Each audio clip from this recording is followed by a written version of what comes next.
남편 없이 그 다리에 장애를 갖고 혼자 살던 여자분이 있었습니다. 아들이 하나 있었는데 다리를 저는 장애를 갖고 있었어요. 동네 사람들이 너무 선하게 잘 살고 그러니까 측은해서 돈을 모아서 좀 애 다리를 좀 고쳐주고 싶어 했어요. 그래서 이제 돈들을 모았습니다. 성금을 모았죠. 그랬더니 마을의 의사도 그 소문을 듣고 감동을 받아서 아들을 이제 무료로 치료를 해주기로 했어요. 수술이 대성공을 했습니다. 그래서 뭐 아이 엄마가 너무나 감사하면서 정말 아이에게 이제 물리치료를 시키고 걷는 법을 가르쳤죠. 열심히 걷는 법을 잘 가르쳤어요. 그리고 이제 긴 세월이 흘렀어요. 아주 오랜 세월이 흘렀습니다. 중년을 지나서 거의 노년이 돼가는 여자가 사는 곳에서 어느 날 우연히 길에서 아이를 수술해 준 의사를 만났어요. 그 의사가 그 여자분을 알아보고 또 그게 워낙에 참 미담으로 많이 소개되고 좋았던 그런 일이었기 때문에 아들이 어떻게 됐는지 궁금했어요. 그래서 그때 아드님은 어떻게 됐어요? 지금 뭘 하고 있어요? 라고 물었습니다. 그랬더니 여자분이 머뭇머뭇하면서 대답을 얼른 못하는 거예요. 그러더니 마지못해서 지금 그 아들이 감옥에 가 있습니다. 친구들하고 큰 죄를 지어서 평생 감옥에서 지내야 합니다. 그렇게 얘기를 했어요. 의사가 너무나 놀랍고 실망이 돼서 입을 다물지 못하는데 여자가 간절한 표정으로 그렇게 얘기를 했어요.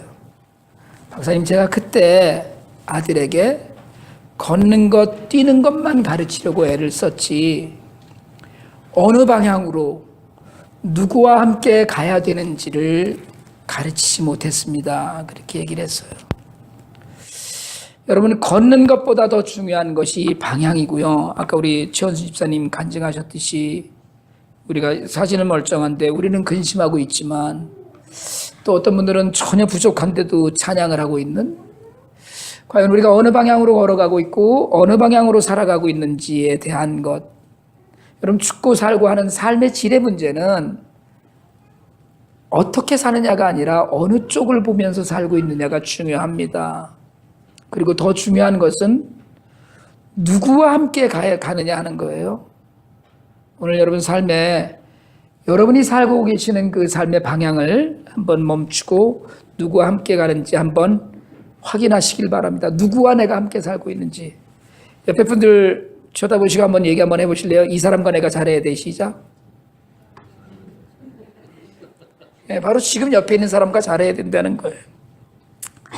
우리가 로마서를 시작한 이후에 율법의 줄기를 바꾼 3장 21절 그러나 이제는 이라는 대변화를 주면서 이제 하나님의 한 의라고 칭하는 예수 그리스도에 관한 이야기를 풀어갑니다. 3장 20절에서는 사실은 율법으로 죄를 안다 이렇게 얘기를 했거든요.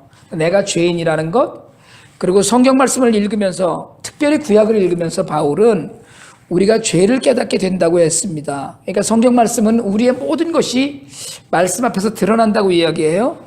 히브리서 4장 12절로 13절입니다. 우리 한번 함께 같이 읽읍시다. 히브리서 4장 12절로 13절 말씀.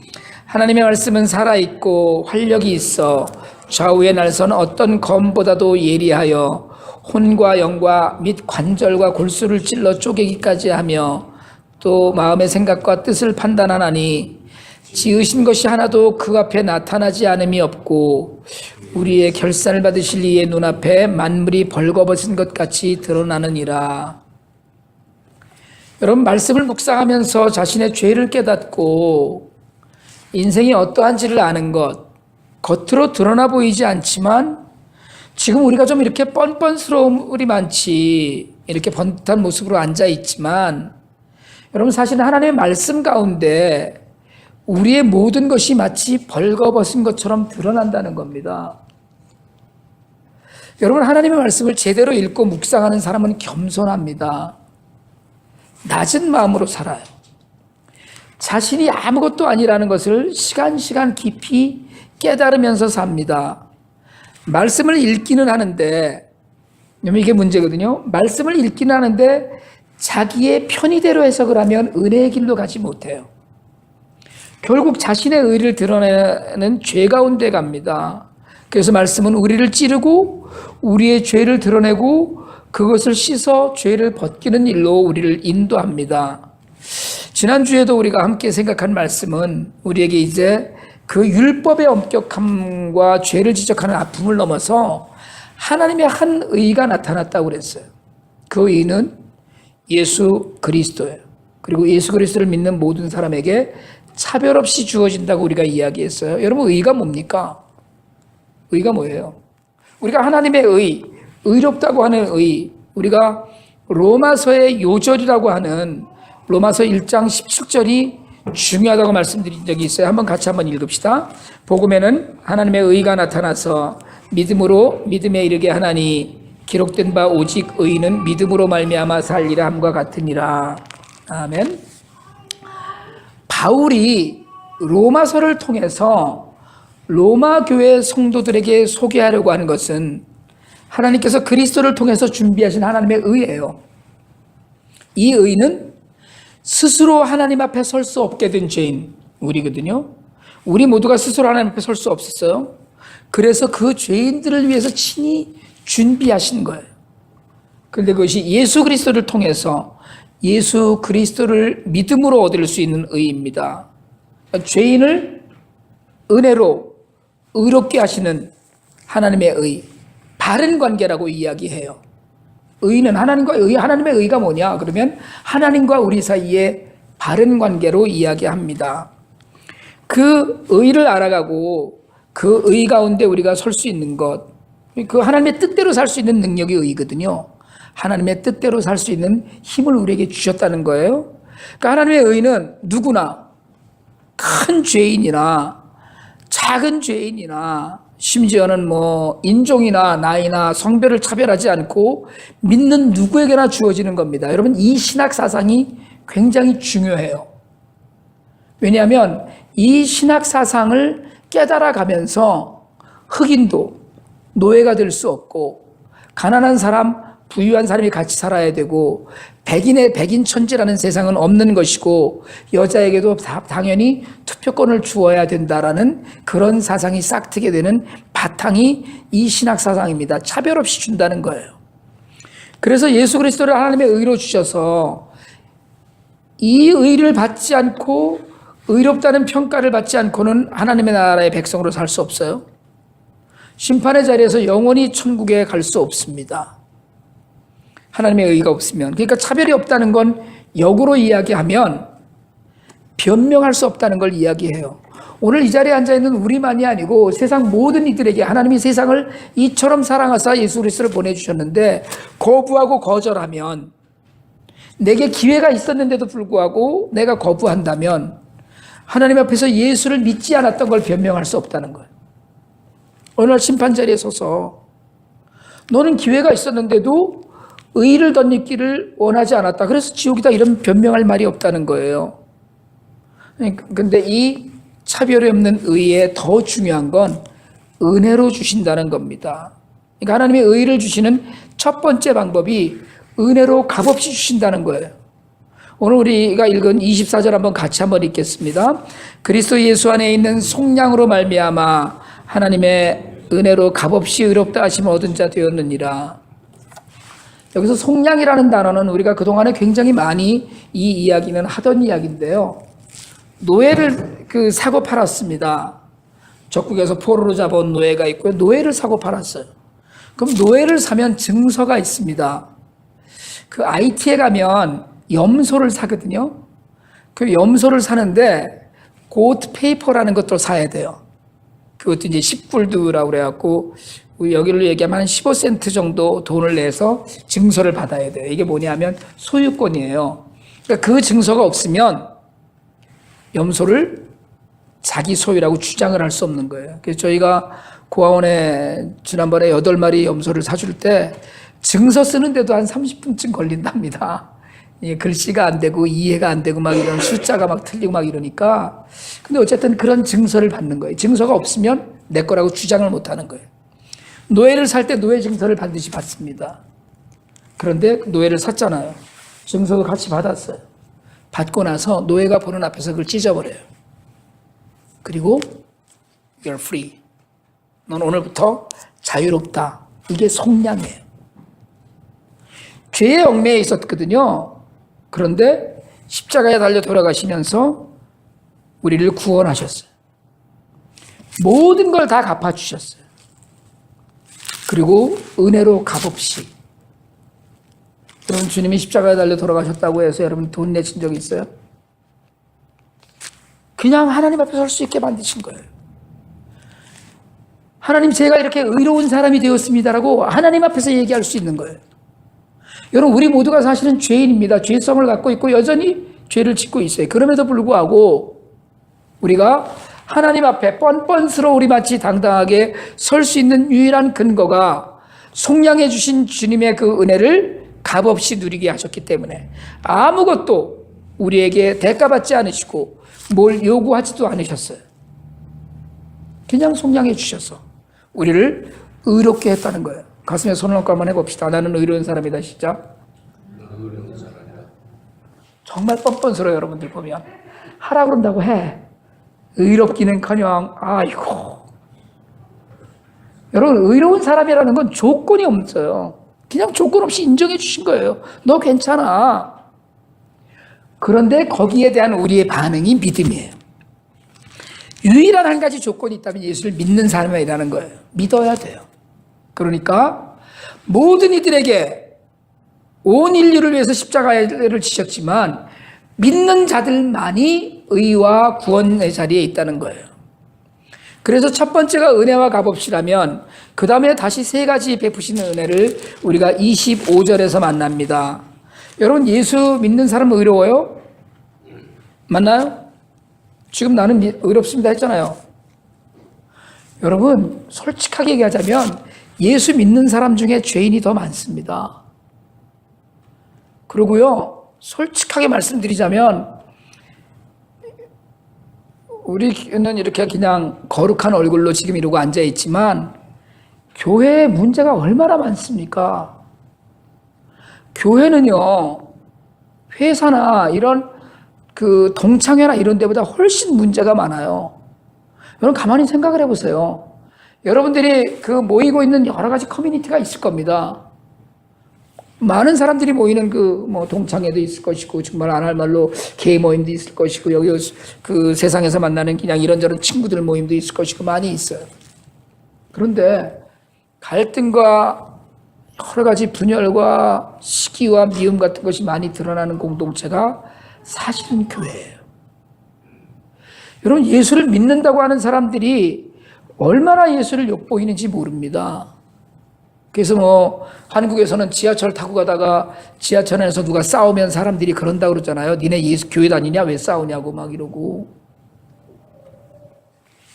그러나 그런 죄인들을 위해서 예수님은 피를 흘려주셨고 하나님과 사람 사이를 화목하게 하는 화목제물이 되셨어요. 여러분, 우리가 다시 또 죄 가운데 산다는 건 그렇게 구원받았고 의롭다라는 이야기를 들었음에도 불구하고 다시 죄 가운데 산다는 건 여러분, 예수님을 다시 십자가에 올려보내는 일이에요. 예수님이 다시 피를 흘려서 화목제물이 되어야 된다는 걸 의미합니다.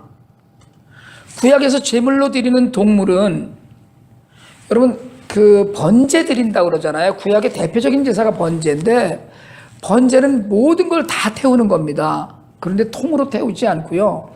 껍질을 벗기고 내장을 다 드러내고 그리고 다 온 부위를 다 각을 떴어요. 그리고 그걸 다 태워서 드리는 게 번제입니다. 그런데 화목제는 소를 잡으면 기름과 콩팥만 태워요. 그래서 하나님께 제사를 드립니다. 그리고 가슴살과 오른쪽 뒷다리만 제사장에게 줘요. 그리고 나머지를 제사를 드린 사람이 다 먹어야 돼요.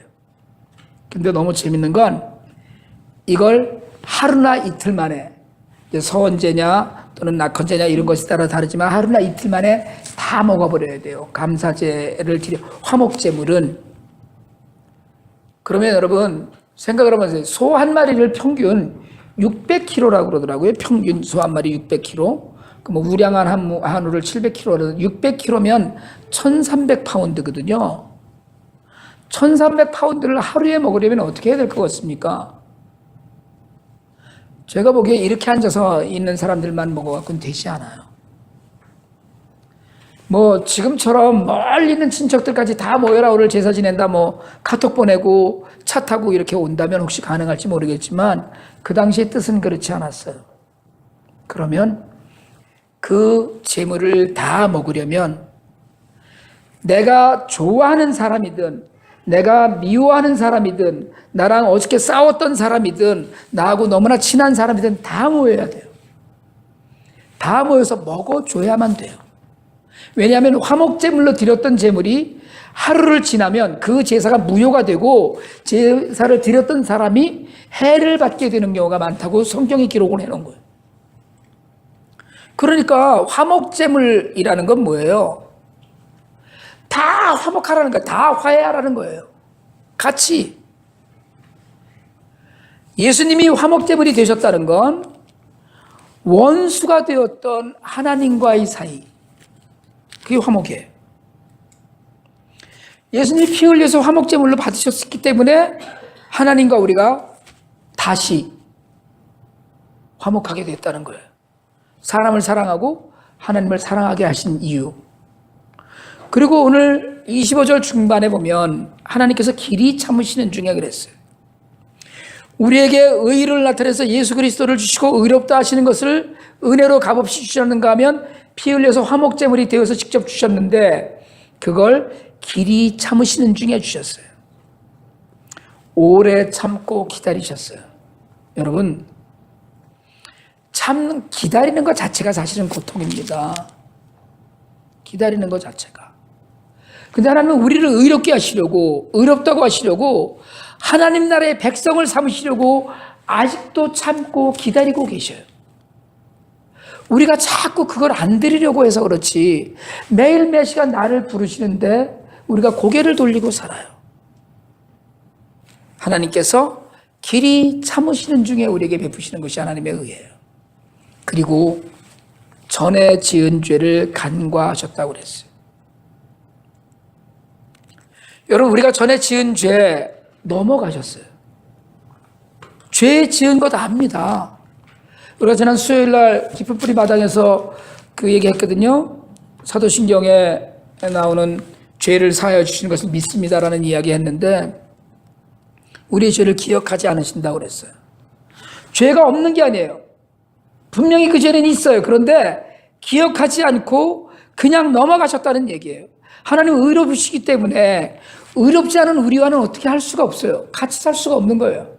냄새나서 더러워서 도저히 집안에 드릴 수가 없는데 우리를 부르시려고 예수를 이 땅에 의로 나타내시고 은혜로 값없이 의롭다고 하시고 불러서 식탁에 앉히시고 같이 먹는 거예요. 여러분, 우리에게 100가지 문제가 있으면 하나님은 10,000가지 은혜로 우리를 덮으셨어요. 우리의 죄가 정말 태산 같으면 하늘 같은 은혜로 우리를 덮으셨어요. 값없이 주셨다는 건 풀이라는 걸 이야기해요. 풀이에요. 여러분, 거절하는 거예요.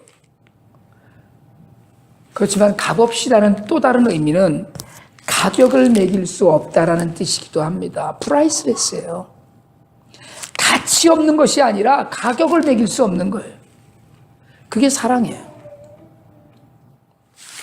지난 19일 날이 돌아가신 저희 아버님 생신이셨습니다. 작년에 양로원에 계셔서 작년에는 생일 파티도 해드렸고 치매 증상이 있으셨지만 케이크도 큰 것으로 불고 음식도 해서 양로원에 계신 분들하고 나눴어요. 금년은 아버님 돌아가셔서 그런 일이 없었습니다. 근데 그날 아버지 사진을 보는데 아버지가 보고 싶더라고요. 근데 그런 생각이 들더라고요. 한편으로는 아버지는 금년 생일은 천국에서 하시겠구나. 천국에서 생일 잔치를 하실 것 같아요. 지난 성탄절 때도 아버지는 생애 최초로 예수님하고 같이 크리스마스를 보내시겠구나 이런 생각을 했거든요.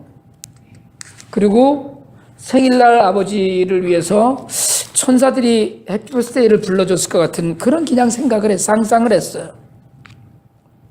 근데 여러분, 그 아버지를 천국에서 또 만날 수 있다고 생각을 하니까 그게 그렇게 고맙더라고요. 아버지 살아계실 때, 지금 어머니께도 그렇지만 저는 효자가 아니었습니다. 그냥 대면대면한 아들이에요. 아버지가 치매를 앓으시는 동안에도 다른 사람들은 다 잘 몰라보시기도 하고 이러셨는데 저는 아주 분명하게 하셨어요. 그래서 저만 보면 화를 내기도 하시고 뭘 달라고 투정도 하시고 토라지기도 하셨어요. 근데 돌아가시고 나서 문득 아버지가 보고 싶을 때가 있어요. 생신이라고 뭘 특별히 하는 것도 아닌데 생각이 났어요. 근데 그냥 천국에 계시고 이런 상상하니까 좋더라고요. 저희 아버님은 신앙을 갖고 사셨습니다. 저도 예수를 믿고 삽니다. 저는 아무것도 한 일이 없지만 은혜로 값없이 하나님으로부터 의롭다는 말씀을 듣고 저는 분명히 믿기는 천국에서 아버지를 다시 만날 거예요. 여러분, 그날 그 생각을 하니까 가슴이 뛰더라고요. 아버님이 숨을 거실 때 제 아내가 그러더라고요. 이제 눈을 감으시고 거의 숨이 이제 다 멎어져 가는데 아버지 귀에 대고 하고 싶은 말을 하라고 그러더라고요. 제가 아버지께 그런 말씀을 드렸어요. 제 평생 처음으로 아버지 고마워요, 미안해요, 사랑해요, 그리고 다시 만나요. 저는 제 평생에 한 번도 아버지한테 한 기억이 없던 그런 말이었습니다. 그리고 여러분, 저는 제가 한 일이 없어도 아버지를 다시 만날 거라고 저는 믿어요. 은혜로 값없이. 정말 예수 그리스도가 계심으로 심판날 그 심판대 앞에서 나의 의로움을 증거해 주실 분이 있음을 내가 믿음으로, 여러분, 그 믿음을 제가 갖고 삽니다. 바라기는 우리 모두가 이 변함없는 믿음 안에서 살기를 원합니다. 은혜로 값없이 의롭다는 그런 의롭다함을 받은 사람처럼 우리가 살길 바랍니다. 여러분, 아무렇게나 살지 않기를 바랍니다. 그분은 우리에게 은혜를 베푸셨는데, 여러분, 우리의 삶의 기준과 가치와 방향은 어디에 있는지 우리를 늘 돌아보아야 돼요. 동네 사람들이 성금을 모으고 의사가 무료로 심혈을 기울여서 수술해 준 아이가 아픈 다리를 치료받고 정상으로 만들어줬더니 방향을 잘못 잡고 함께 가는 사람들을 잘못 만나서 마침내 감옥으로 갔다는 이야기처럼, 여러분, 우리가 정말 딴짓을 하는 인생으로 이제 살면 안 되리라고 저는 믿습니다. 험한 세상을 살아갈 동안에 교회 공동체 안에서 함께 늘 감사하며 살 수 있기를 원합니다. 하나님께서는 값없이 은혜로 예수님을 내주시고 우리를 의롭다고 하셨어요. 의로운 여러분이 정말 의롭게 살아서 세상을 변화시키고 이 세상이 우리 때문에 하나님의 의와 복음을 만나고, 그리고 우리 모두가 이 땅에서도 하나님 나라를 누리며 살 수 있게 되기를 주님의 이름으로 축원합니다.